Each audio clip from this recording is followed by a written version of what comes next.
মার্কিন president Donald ট্রাম্পের গাজা দখল করা এবং ফিলিস্তিনিদের অন্য জায়গায় সরিয়ে নেওয়ার প্রস্তাবকে হাস্যকর উল্লেখ করে নিন্দা জানিয়েছে উত্তর কোরিয়ার রাষ্ট্রীয় সংবাদ মাধ্যম।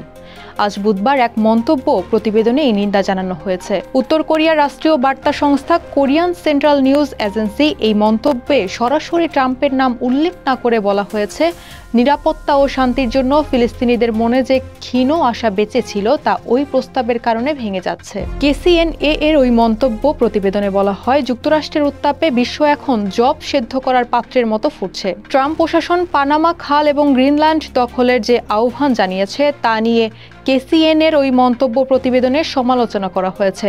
মেক্সিকো উপসাগরের নাম পরিবর্তন করে আমেরিকা উপসাগর করার জন্য ট্রাম্প প্রশাসনের নেওয়া সিদ্ধান্তেরও সমালোচনা করা হয়েছে।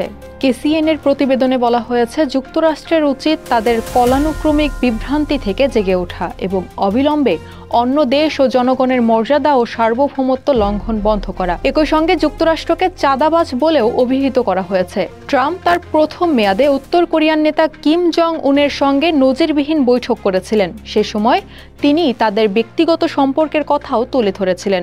দ্বিতীয় মেয়াদে মার্কিন প্রেসিডেন্ট হিসেবে দায়িত্ব নেওয়ার পর সম্প্রতি ট্রাম্প বলেছেন তিনি আবারও কিমের সঙ্গে দেখা করবেন। যদিও এখন পর্যন্ত পিয়ংইয়ং এর রাষ্ট্রীয় সংবাদ মাধ্যমে ট্রাম্পের দ্বিতীয় মেয়াদে নির্বাচিত হওয়ার বিষয়ে তেমন একটা মন্তব্য করা হয়নি বললেই চলে। বরং যুক্তরাষ্ট্র এবং তাদের মিত্ররা উত্তর কোরিয়ার জন্য হুমকি তৈরি করছে বলে অনবরত অভিযোগ করে যাচ্ছে পিয়ংইয়ং।